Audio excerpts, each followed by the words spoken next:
ప్రభు యేసుక్రీస్తు నామం పేరిట మీ అందరికీ వందనాలు, శుభాలు తెలియజేస్తున్నామండి. అందరూ బాగున్నారా? ప్రభు ఇచ్చిన కృపను బట్టి ఇంతవరకు పాటల ద్వారా దేవుడిని మహిమపరచడానికి ఆయన ఇచ్చిన కృపకే దేవునికి మహిమ కలుగును గాక. అయితే ఒక శ్రేష్టమైన దినంలో మమ్మల్ని ప్రవేశపెట్టిన దేవునికి ఏమి ఇచ్చారో మనం తెచ్చలేము, కానీ అయినప్పటికైనా ఆయన ఇచ్చిన ఆయుష్ను బట్టి దేవుడు ఇచ్చిన ఆయుష్ కొంత సమయమును దేవుని వాక్యం కొరకు మనము కేటాయిద్దాం. ఈనాడు వాక్య భాగాన్ని మనం చదువుకుందాం. కీర్తనల గ్రంథము 106వ కీర్తన 30వ చరణాన్ని చదువుకుందాం. కీర్తన గ్రంథము 106వ కీర్తన 30వ చరణం. ఫినెహాసు లేచి పరిహారము చేయగా ఆ తెగులు ఆగిపోయేను. ప్రార్థన చేసుకుందాం. పరిశుద్ధుడా, మహోన్నతుడా, మహాగరుడైన మా తండ్రి, మీకే వందనాలు, స్తోత్రములు చెల్లించుండగా చదవబడిన లేఖన భాగమునైనా మీ పాదముల చెంతకు వచ్చి మిమ్మల్ని స్తుతించుండగా కనికరించండి ప్రభువా, కరుణించండి ప్రభువా. అయ్యా, చదవబడిన లేఖన భాగంలో వచ్చినైనా అయ్యా మాతో మీరు ఏమైతే మాట్లాడదలిస్తున్నారో తండ్రి, అయ్యా నిలబడి నేనైనప్పటికైనా నిలబెట్టిన వాడు నీవై ఉన్నావు కనుక తండ్రి ప్రభువా, మాట్లాడుచున్న మాటలు మనుషుల మాటలే కాక నీ ఆత్మశక్తి గల మాటల ద్వారా మాతో మీరు మాట్లాడి మీరు కనికరించి కృప చూపించి నీ నామానికి మహిమకరముగా వాడుకొని వెళ్తబడుచున్నటువంటి ప్రతి ఆత్మీయ ఆహారంలో కూడా ఫలబద్ధముగా వాడుకొని నామానికి మహిమ తెచ్చుకోమని యేసుక్రీస్తు అడుగుచున్నాను మా ప్రియ పరలోకపు తండ్రి, ఆమేన్. చదవబడిన వాక్య భాగంలోంచి మనం చూసినట్లయితే కనుక ఫినెహాసు లేచి పరిహారము చేయగా ఆ తెగులు ఆగిపోయేను. అంటే ఇక్కడ ఒక భక్తుడును బట్టి ఫినెహాసును బట్టి మనకి వ్రాయబడి ఉంది. అంటే ఈనాడు అంశము ఫినెహాసు. అంటే ఫినెహాసు గురించి తెలుసుకునే ముందుగా దేని నిమిత్తము ఇది వ్రాయబడి ఉంది, అంటే దేనికి పరిహారము ఆయన చెల్లించాడు, ఎవరి కొరకు పరిహారము చెల్లించవలసి వచ్చింది, చెల్లించినటువంటి పరిహారము ఏమై ఉన్నది, ఫినెహాసే ఎందుకు చెల్లించాడు అన్నది మనము ఆలోచించినట్లయితే కనుక సంఖ్యాకాండము 25వ అధ్యాయము 7వ వచనాన్ని చదువుకుందాం. యాజకుడైన అహరోను మనమడును ఎలియాజరు కుమారుడైన ఫినెహాసు అది చూచి హల్లెలూయా. ఏది చూసి అంటే ఇతని యొక్క పుట్టు పురోక్తాలు మనం చూసినట్లయితే కనుక లేవి వంశస్థుడుగా అహరోను మనవడుగా ఎలియాజరు కుమారుడుగా ఉన్నటువంటి ఫినెహాసు అది చూసి, అంటే ఏం చూశాడు ఫినెహాసు అన్నది మనము ఆ 25వ అధ్యాయము అంటే సంఖ్యాకాండము 25వ అధ్యాయము మొదటి నుండి కూడా మనము చూస్తున్నట్లయితే కనుక షిత్తీములో ఉన్నటువంటి ఇశ్రాయేలు జనాంగము అంటే మోయాబీల దగ్గర ఉన్నటువంటి ఇశ్రాయేలు జనాంగం మీదకి బాలాకు అనే రాజు, మోయాబీయులను పరిపాలించుతున్న రాజు బిలాము అనే ప్రవక్తను పిలిపించి ఇశ్రాయేలు జనాంగమును శపించమని చెప్పినప్పుడు, అయితే బిలాము ప్రవక్త ఏం చేశాడు అంటే కనుక దేవుని మాటను బట్టి నేను వెళ్ళుదునా మానుదనా అని చెప్పినప్పుడు మొదటిగా నేను రానని చెప్తాడు, రెండో మారుగా చెప్పినప్పుడు బిలాము ప్రవక్త బాలాకు ద్వారా రావడానికి సమ్మతిస్తాడు. అయితే అతను 3 ప్రాంతములుగా అంటే బాలాకు దగ్గరకు వచ్చినటువంటి బిలాము ప్రవక్త బిలాముని ఎదుర్కొన్నప్పుడు వారిని ఒకరు సంబోధించుకుంటారు. అంటే మనకి సందర్భం అది కాదు, కానీ అయినప్పటికైనా ఇక్కడ జరిగినటువంటి కీడును బట్టి, జరిగినటువంటి అపవిత్రతను బట్టి మనము ముందు అధ్యాయాలు మనం ఒకసారి ధ్యానించుకున్నట్లయితే కనుక ఇక్కడ బాలాకు ఇశ్రాయేలు ప్రజలను శపించుట కొరకు బిలామును రప్పించినప్పుడు అతను 700 కిలోమీటర్లు ప్రయాణం చేస్తాడు. దేని కొరకు అంటే బిలామును వెంట పెట్టుకుని ఇశ్రాయేలు ప్రజలను శపించుట కొరకు. మొదటగా అర్నోను కొండ మీద నుంచి శపించమని చెబుతాడు, అక్కడ దేవుడు తన ప్రజలను దీవిస్తాడు. రెండోదిగా పిస్కా కొండ ఎక్కి ఇశ్రాయేలు ప్రజలను శపించమంటాడు, అయితే అక్కడ కూడా దేవుడు ఇశ్రాయేలు ప్రజలను దీవిస్తాడు. అంటాడు. ఎందుకంటే ఇశ్రాయేలు నీవు నా సొత్తు అని సెలవిచ్చినటువంటి దేవుడు తన సొంత ప్రజలను ఏ విధంగా శపిస్తాడు? అయితే మూడో మారుగా మూడో కొండకు పేరూరు కొండ దగ్గరికి వెళ్ళినప్పుడు అతను దేవుని చూసేవాడిగా కాకుండా పేరు కొండలో దేవుని నామమును బట్టి ఇశ్రాయేలు ప్రజలను శపిస్తూనే ఉంటాడు, దీవిస్తూనే ఉంటాడండి. అంటే బాలాకు శపించమంటాడు, కానీ శాపనకు బదులుగా బిలాము దీవిస్తూ ఉంటాడు. అయితే ఈ బిలాము ఎలాంటి వాడు అంటే గనక ఒకానొక కాలంలో దేవుని ప్రవక్తగా, దేవుని ఎడల భయభక్తులు కలిగిన వాడిగా ఉన్నటువంటి ఈ బిలాము ప్రవక్త దేవునిలోంచి తప్పిపోయి మాంత్రిక విద్యలు అభ్యసించి మాంత్రిక విద్యల ద్వారాగా అంటే తనకు అనుగుణముగా ఏ విధముగా చెప్పాలి, ఎవరి దగ్గర ఏ విధముగా నడుచుకోవాలి అన్న విధముగా నడుస్తూ ఇశ్రాయేలు ప్రజలకైతే బాలాకు ద్వారాగా బాలాకు ఎదురుకుండా ఇశ్రాయేలు జనాంగమును దీవించాడు. కానీ అతను చేసినటువంటి అంటే అతనిలో ఉన్నటువంటి చెడు లక్షణములను బట్టి, అతనిలో ఉన్నటువంటి దురుద్దేశములను బట్టి అంటే దేవుడి వాక్కుకు అడ్డు చెప్పకుండా ఇశ్రాయేలు ప్రజలను దీవించాడు. వెనక నుండి బాలాకుకు మోయాబు జనాంగములకు ఏమని ప్రకటించాడంటే ఇశ్రాయేలును మీరు వశపరుచుకునండి, ఇశ్రాయేలును మీరు త్రోవ తప్పించండి అని మాట్లాడతాడు. అది ఎక్కడ మాట్లాడతాడు అన్నది మనం చూసినట్లయితే కనుక ప్రకటన గ్రంథము 2వ అధ్యాయము 14వ వచనాన్ని చూద్దాం.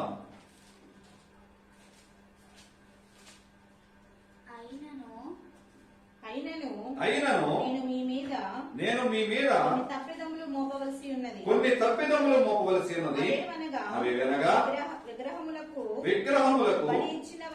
బలి ఇచ్చిన వాటిని తినునట్లును జారత్వము చేయునట్లును ఇశ్రాయేలీయులకు ఒడ్డుమని బాలాకునకు నేర్పిన బిలాము బోధను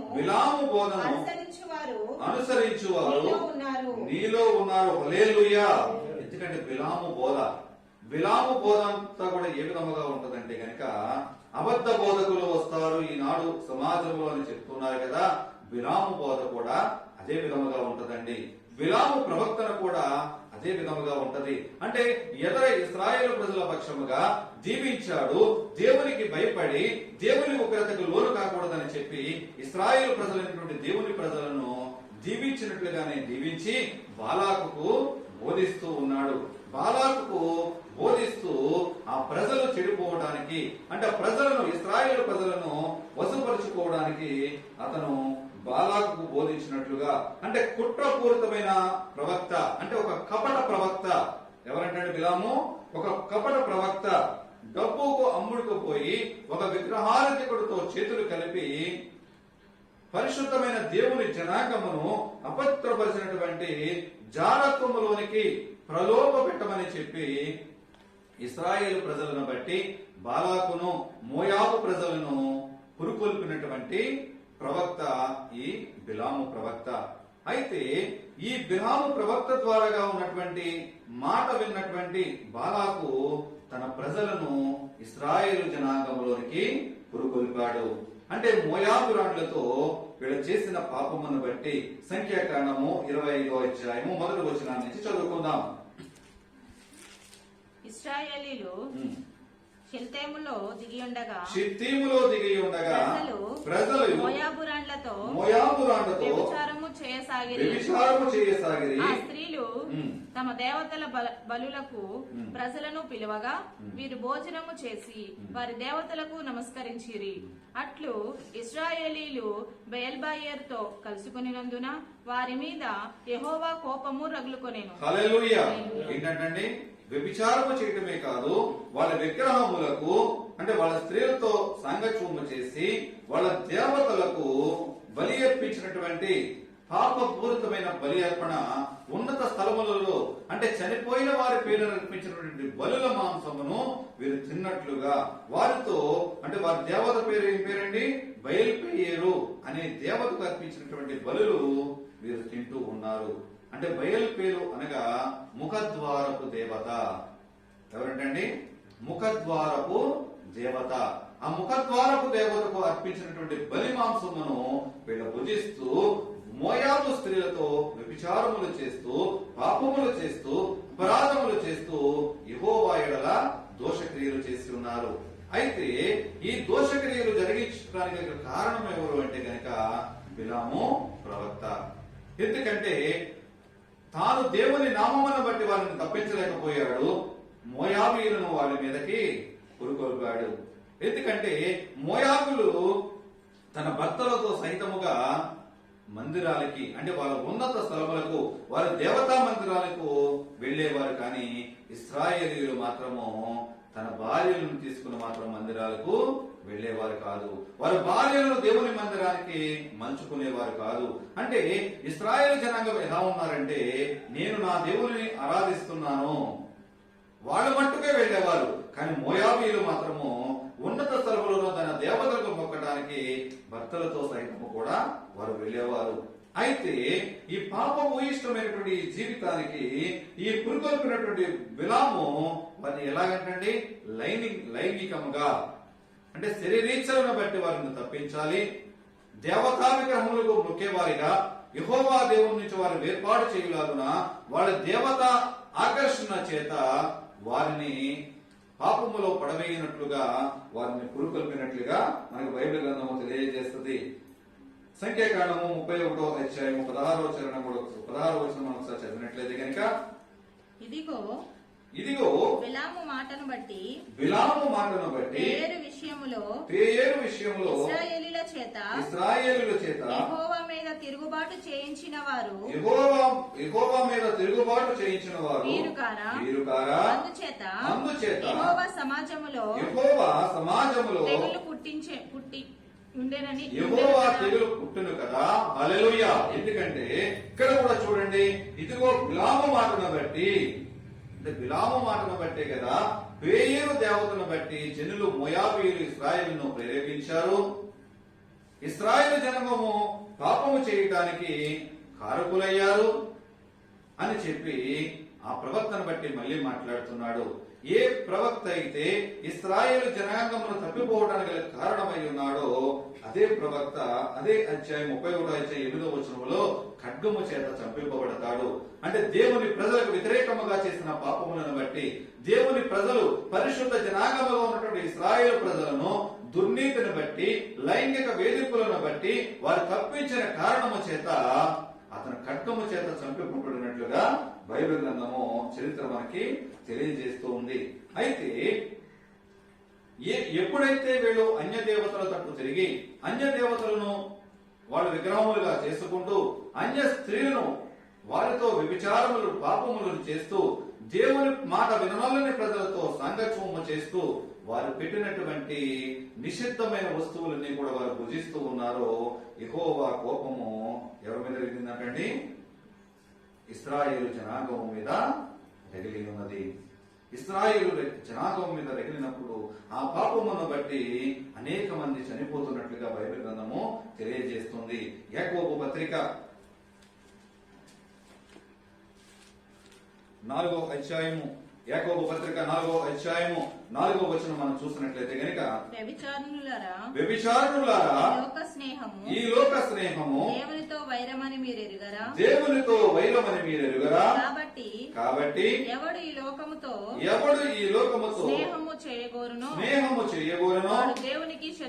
వాడు దేవునికి శత్రువగును. హల్లెలూయా. ఏంటండి? ఈ లోకముతో స్నేహము ఎవడైతే చెరుగోరుతాడో వాడు దేవునికి శత్రువగును. అంటే లోకముతో స్నేహం అంటే దారింట వెళ్ళేవాళ్ళతో మాట్లాడొద్దని కాదండి. వాళ్ళ ఇచ్చలను బట్టి మనము తిరగకూడదు, వాళ్ళ వ్యామోహములను చుట్టూ మనము తిరగకూడదు. వారిని బట్టి మన శరీరేచ్ఛలతో శరీరాశ నేత్రాశ జీవపడములను బట్టి వారితో మనము సాంగత్యము చేయకూడదు, వారితో పాలు పొందకూడదు, వారితో మనము చేయకలపకూడదు. ఎందుకంటే ఈ లోక స్నేహము ఆత్మీయ వ్యభిచారముతో దేవుడు పోల్చి ఉన్నాడు. అంటే ఈ లోక స్నేహము ఆత్మీయ వ్యభిచారం అంటే ఆత్మీయతలో దిగజారిపోతావు. దేవునికి శత్రువు అయ్యావంటే గనుక అంటే దేవుని ఎడల అపనమ్మకంలో నీవు ఉన్నట్లు. దేవుని అంటే నీవు నమ్మకము కోల్పోయినట్లుగా బైబిల్ గ్రంథం మనకి తెలియజేస్తూ ఉందండి. ఎందుకంటే ఈ లోక స్నేహము దేవునితో వైరము.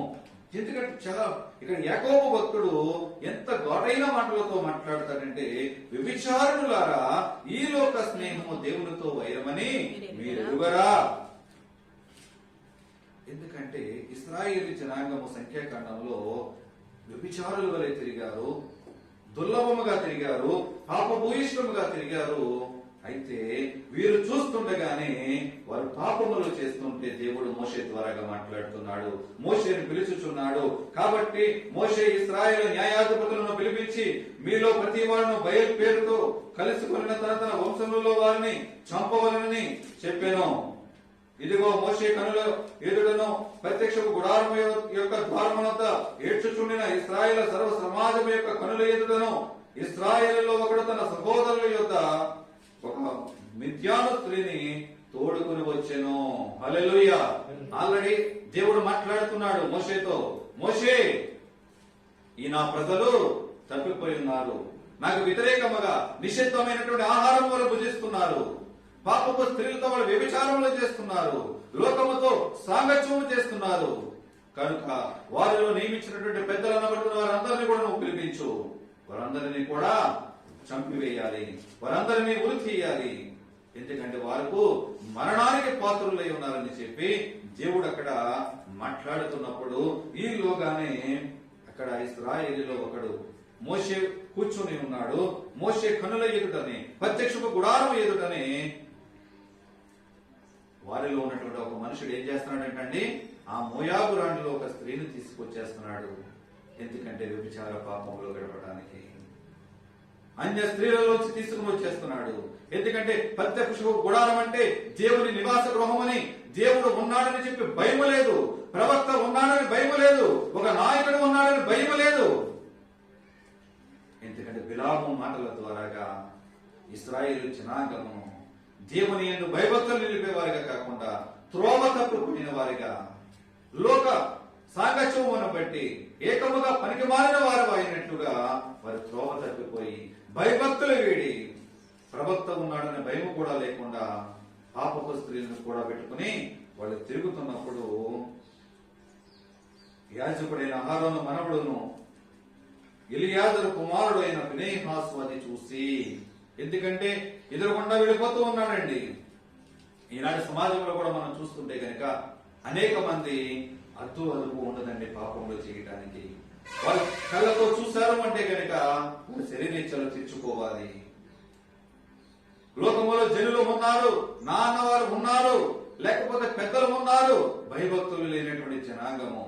ఈనాడు తల్లిదండ్రులు అంటే భయభక్తులు లేని పిల్లలు లోకములో విచ్చలవిడిగా తిరుగుతున్నారు.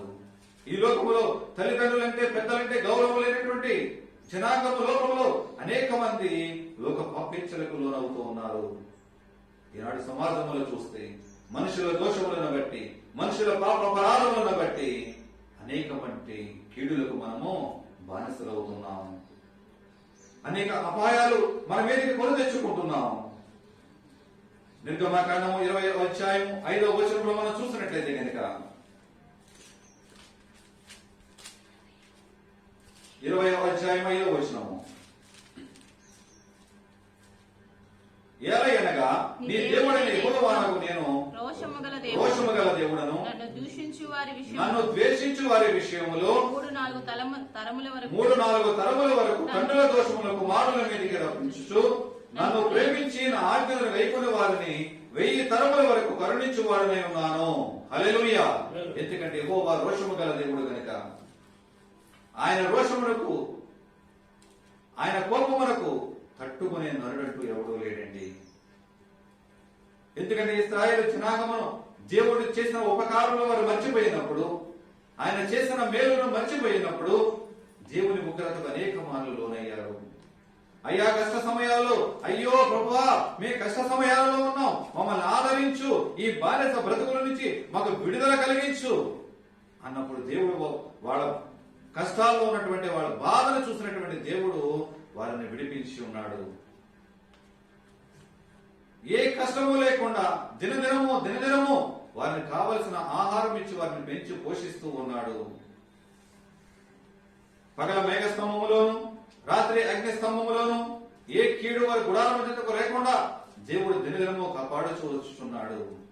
అయితే అటువంటి కాపాడినటువంటి దేవుడిని వారు మర్చిపోయి ఉన్నారు. ఈనాడు సమాజంలో ఉన్నటువంటి నీవు నేను దేవుడు చేసిన ఉపకారములను మనం మర్చిపోయి మన శరీరీచ్ఛలను బట్టి మన సొంత బిడ్డలుగా మన సొంత వారిగా ఒకవేళ మనము లోకములో లోకాశను మన సొంత ఆలోచనలు బట్టి ఒకవేళ తిరుగుచున్నావేమో. మన దేవుడు ఎలాంటి వాడండి? రోషము గల దేవుడై ఉన్నాడు. ఆయనకు రోషము పుట్టించే పనులు, దేవునికి ఆయాసం కలిగించే పనులు, దేవునికి నిషిద్ధమైన పనులు ఒకవేళ నీవు నేను చేస్తుంటే గనక తండ్రుల దోషం ఎంతండి? 3-4 తరముల వరకు వారు బిడ్డల మీదకి నేను రప్పిస్తాను. అటువంటి రోషము గల దేవుడు నువ్వు పశ్చాత్తాపపడి నువ్వు ఒప్పుకుంటే గనక, నువ్వు పశ్చాత్తాపపడి గనక నీవు దేవుని ఎడల నీ తప్పుల అపరాధాలను ఒప్పుకొని విడిచిపెడితే గనక కనికర సంపన్నటువంటి దేవుడు 1000 తరముల వరకు తన ప్రేమను నీపై కనబరుస్తానంటున్నాడు. ఎందుకంటే తను ప్రేమించు వారి ఎడల ఆయన ఎప్పుడు కూడా తరతరముల వరకు 1000 తరముల వరకు తన కృపను వారి మధ్యలో ఉంచుతానని దేవుడు మాట్లాడుతున్నాడు. కానీ అటువంటి ప్రేమాస్వరూపి అయిన దేవుడి మాట వినోలని ప్రజలుగా అటువంటి ప్రేమను పంచేటువంటి దేవుని మాటను పెడచెవిన పెట్టినటువంటి ఈ ఇశ్రాయేలు జనాంగము దేవునికి ఏం కలిగించారు? రోషము పుట్టించారు. ఏం కలిగించారండి? రోషము పుట్టించారు. అయితే రోషము పుట్టించినటువంటి ఆ జనుల మధ్యలోనికి దేవుడు బలమైన తెగులను అంటే మృత్యకాండను వారి మధ్యలోనికి పంపించాడు. బలమైన వదను వారి మధ్యలోనికి పంపించి వారు చనిపోతుండగా అంటే వారి ఉరి తీయమన్నప్పుడు మోషేతో మాట్లాడినప్పుడు కొంతమందిని అక్కడ చంపివేసినట్లుగా మనకి లేఖనాలు తెలియజేస్తూ ఉంటాయి. అయితే ఎప్పుడైతే ఇశ్రాయేలు సర్వ సమాజంలో నుంచి ఒక యవనస్తుడు మోయాబు స్త్రీని ఎప్పుడైతే ప్రత్యక్షపు గుడారం ఎదురుగుండా తీసుకుని వస్తున్నాడో అది చూస్తున్నటువంటి ఈ ఫినెహాసు లేవి గోత్రకములో అంటే యాజక ధర్మములో ఉన్నటువంటి గోత్రములో చేర్చున్నటువంటి ఫినెహాసు రోషము గలవాడిగా ఏమొచ్చిందంటే ఫినెహాస్కి కోపం వచ్చిందంటండి. ఏమొచ్చింది? కోపము అంటే రోషము వచ్చింది, పౌరుషము వచ్చింది. ఎందుకంటే పరిశుద్ధ జనాంగమును, పరిశుద్ధమైన జనాంగమును దూషిస్తున్నటువంటి, ఎందుకంటే దావీదు భక్తుడు కూడా గొలియాతు మీదకి యుద్ధానికి వెళ్ళినప్పుడు ఒక మాట చెప్తాడు. ఏమంటాడు? సున్నతి లేని ఫిలిస్తీయుడు అంటే దేవుని ప్రజలను దూషించుటకు సున్నతి లేని ఫిలిస్తీయుడు వీడు ఏ పాటివాడు అంటే ఆ మాట ఏ విధముగా వచ్చిందండి? రోషకము గల మాట అంటే పౌరుషము గల మాట, కోపముతో వచ్చినటువంటి మాట. నాడు నీకు నాకు కూడా కోపం వస్తూ ఉంటది. ఏ విధమైన కోపాలు వస్తాయి నీకు నాకును? ఎలా కోపడతామండి? ఎందుకంటే కోపం ఇచ్చామంటే మళ్ళీ మాట్లాడడం. అలాగే కోపం ఇచ్చామంటే మన నోటంట ఏమొస్తుందో మళ్ళీ నీకు నాకు కూడా తెలియదు. అవునా ఇలా అన్నానా నేను అని మనము అనుకుంటూ ఉంటాం. ఎందుకంటే మన కోపములు అలాంటివి. కానీ కోపములో కూడా నువ్వు దేవుని పరిశుద్ధతను బట్టి, దేవుని విషయంలో పవిత్రతను బట్టి నువ్వు కోపపడినట్లయితే కనుక ఆ కోపములో కూడా దేవుడు మేలు అనుగ్రహిస్తాడు. ఎందుకంటే ఇక్కడ పరిశుద్ధ జనాంగము తప్పిపోయారని, దేవుని ప్రజలు తప్పిపోయారని ఈ ఫినెహాసుకు ఏమొచ్చిందంటండి? కోపం వచ్చిందంట, రోషము కలిగించబడ్డాడు. ఎందుకంటే చూసినప్పుడు ఆ ఫినెహాసు 8వ వచనాన్ని చదువుకుందాం. సంఖ్యాకాండం 25వ అధ్యాయము. సమాజము నుండి లేచి ఈటెను చేత పట్టుకొని పడక చోటికి ఆ ఇశ్రాయేలుని వెంబడి వెళ్ళి ఆ ఇద్దరిని అనగా ఆ ఇశ్రాయేలుని ఆ స్త్రీని కడుపులో గుండా దూసిపోవునట్లు పొడిచెను. అప్పుడు ఇశ్రాయేలులో నుండి తెగులు నిలిచిపోయిన. హల్లెలూయా, హల్లెలూయా. ఎందుకంటే ఫినెహాసుకి ఎవరు చెప్పలేదే నువ్వు వెళ్ళి వాడిని చంపని ఎవరు చెప్పలేదు. నువ్వు వెళ్ళి వాడిని చంపని ఎవరు చెప్పలేదు. కానీ సర్వ సమాజము ఎదుట, ప్రత్యక్షపు గుడారము ఎదుట అందరూ పెద్దలు, దైవజనులు అందరూ కూర్చుని ఉండగానే ఒక అన్య స్త్రీని పాపము చేయడానికి తీసుకొస్తున్నప్పుడు ఈ ఫినెహాసు తట్టుకోలేకపోయాడండి. ఈ ఫినెహాసుకి రోషము పుట్టుకొచ్చింది. ఈ ఫినెహాసుకి పౌరుషము పుట్టుకొచ్చి పరిశుద్ధమైన జనాంగమును అపరిశుద్ధులైపోతున్నారని, పవిత్రము కలిగినటువంటి ఈ ప్రత్యక్షపు గుడారములోనికి అపవిత్రత వచ్చి ఉన్నదని చెప్పి వెంటనే బాధ నొందిన వాడిగా తన ఈటెను, అంటే సర్వ సమాజంలో కూర్చున్నటువంటి ఈ ఫినెహాసు ఈటెను చేత పట్టుకొని వారిని వెంబడించాడంటండి. వారు ఎక్కడికి వెళుతున్నారో వారితో వెంబడించి వారు పడక గదికి వెళ్లి ఇద్దరికి ఒకరిలోంచి ఒకరు జుచ్చుకుపోయినట్లుగా ఈటెను కొట్టినప్పుడు వారి ఇరువుని కూడా అక్కడ చంపివేసినట్లుగా బైబిల్ గ్రంథం మనకి తెలియజేస్తూ ఉంది. పాపము చేసిన వాడు బ్రతకకూడదు అంటే కంటికి కన్ను పంటికి పన్ను అన్నట్లుగా పాపము చేసిన వాడిని అక్కడే హతమార్చాడు. దేవుని నామము అపరిశుద్ధపరచకూడదని, దేవుని నామము అక్కడ కించపరచకూడదని, దేవుని యొక్క పరిశుద్ధమైన ప్రజలు అపరిశుద్ధులుగా ఉండకూడదని పాపము ఎప్పుడైతే చొచ్చుకొని రావడానికి ప్రయత్నించిందో ఆ పాపమును అక్కడే చంపివేశాడు. ఆ పాపమును అక్కడే చంపివేశాడండి. చంపివేసిన తోడని వారి మధ్యలో ఉన్నటువంటి తెగులు ఏమైందంట? ఆగిపోయింది. అయితే అప్పటికే జరగవలసినటువంటి నష్టము జరిగిపోయింది.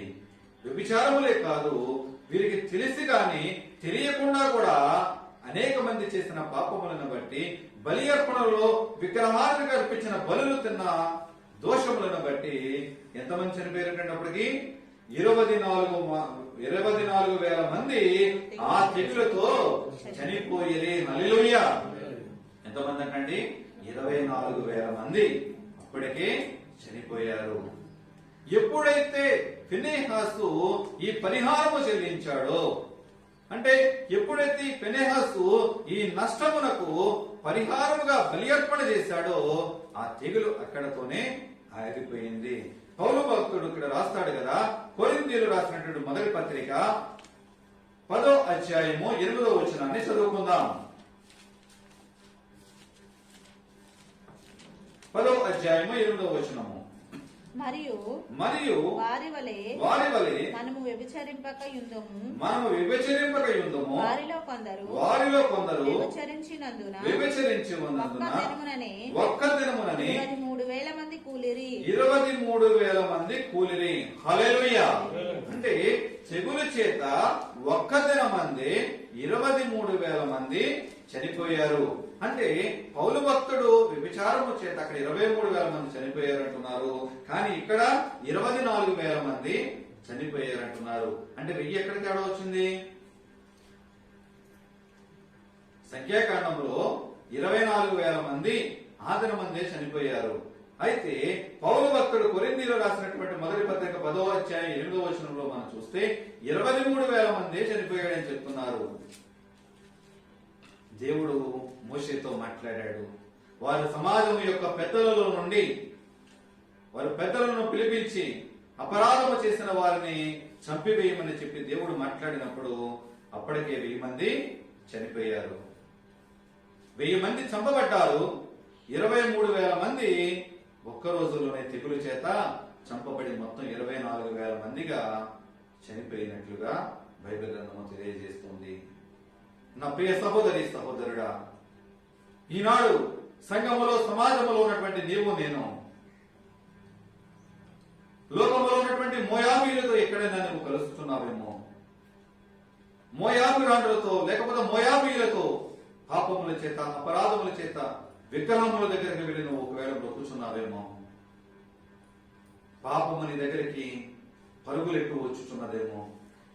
ఫినెహాసు ఏ విధముగా అయితే దగ్గర పొంచి ఉన్నటువంటి పాపమును చంపివేసి ఉన్నాడు, నీ దగ్గరికి రాబోతున్న పాపమును నీవు ఎప్పుడైతే దేవుననే ప్రార్థననే ఆయుధము ద్వారాగా, వాక్యమనే ఖడ్గము ద్వారాగా నీవు ఆ పాపమును పరిహరించినట్లయితే, ఆ పాపమును చంపినట్లయితే గనుక ఈ లోకమనే ఏ తెగులుని గుడారము చెంతకు రాదని చెప్పి దేవుడు వాగ్దానం చేస్తున్నాడు. హల్లెలూయా! ఎందుకంటే ఈనాడు లోకములో ఈ కరోనా వైరస్ వల్ల ఎవరి కుటుంబంలో ఎప్పుడు మృత్యు ఘోష వినపడుతుందో తెలియని పరిస్థితి, ఎవరి వాకిటిన మరణం పొంచినదో తెలియని పరిస్థితి, భయాందోళనలో ప్రజలు బ్రతుకుచున్నారు. దేనివల్ల అంటే మనుషులు చేసిన పాపములను బట్టి, మనము చేసిన అపరాధములను బట్టి. దేవుని సొత్తైన ప్రజలుగా పిలువబడినటువంటి నీవు నేను ఆయన సొత్తైన ప్రజలుగా ఉండకుండా లోకమనే ఏచ్చలను బట్టి, లోకమనే పాప క్రియలను బట్టి, మన దిగజారిపోయిన విధానాన్ని బట్టి దేవుడి శాపానికి నీవు నేను లోనవుతున్నాం. నీవు నేను కాదే కానీ తరతరముల వరకు 3-4 తరముల వరకు కూడా ఆ దోషాన్ని, తల్లిదండ్రుల దోషాన్ని బిడ్డల ఒడిలో మూటగా వేస్తానంటున్నాడు దేవుడు. నా ప్రియ సహోదరి సహోదరుడా, ఇంతవరకు కనుక ఒకవేళ పాపము నీ చెంతకు రానిచ్చి ఉన్నావేమో, ఇంతవరకు కనుక లోక స్నేహమును బట్టి, లోక వ్యభిచారులతో ఒకవేళ నువ్వు స్నేహం చేసి ఉన్నావేమో, అన్య విగ్రహముల చెంతకు వెళ్ళి అయ్యో ఏమందలే తింటే పోతలే, ఒకవేళ మొక్కుకున్నారు, ఒకవేళ మొక్కుబడిపోతే వాళ్ళు వేసుకుంటున్నారు, నేను వెళ్ళకపోతే వాళ్ళు ఏమైనా అనుకుంటారేమో అని ఒకవేళ మొహమాటంతో ఒకవేళ తిన్నావేమో. దేవునికి ఆయాసకరమైన పనులు నువ్వు చేస్తే గనక, దేవునికి నిషిద్ధమైన పనులు నువ్వు చేస్తే గనక దేవుడికి ఆయాసం పుట్టించేవాడు అవుతావు, దేవుడికి ఆయాసం పుట్టించేదారు అవుతావు. మన దేవుడు ఎలాంటి వాడంటే రోషమగల దేవుడు అయి ఉన్నాడు. అటువంటి రోషమగల దేవునికి రోషము పుట్టించేవాడిగా నీవు నేను ఉన్నట్లయితే కనుక ఆయన ఉగ్రతకు లోనవుతాం. ఆయన పాప శాప లోకమనే పాప శాపమును మన మీదకి తెచ్చుకున్న వారిగా అవుతాం.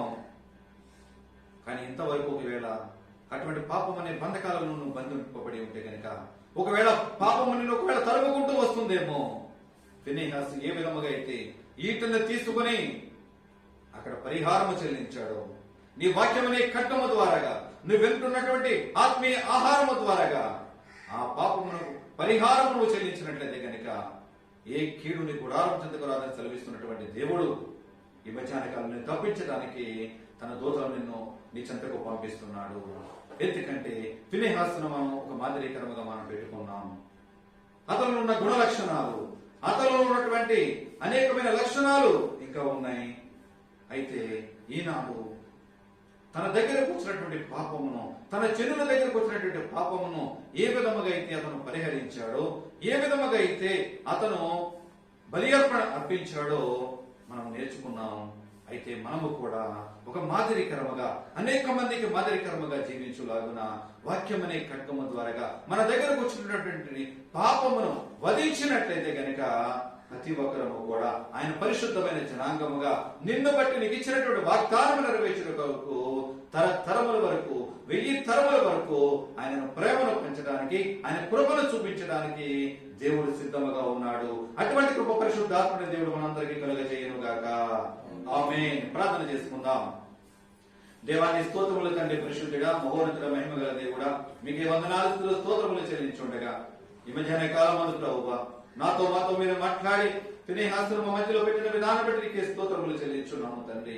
అవును రాజా, అయ్యా బిలాములో ఉన్నటువంటి ద్వంద్వ వైఖరిని బట్టి ప్రభువా ఇశ్రాయేలు పాపములోకి దిగజారిపోవడానికి తండ్రి ప్రోత్సహించిన విధానాన్ని బట్టి మా మధ్యలో పెట్టి ఉన్నావు ప్రభువా.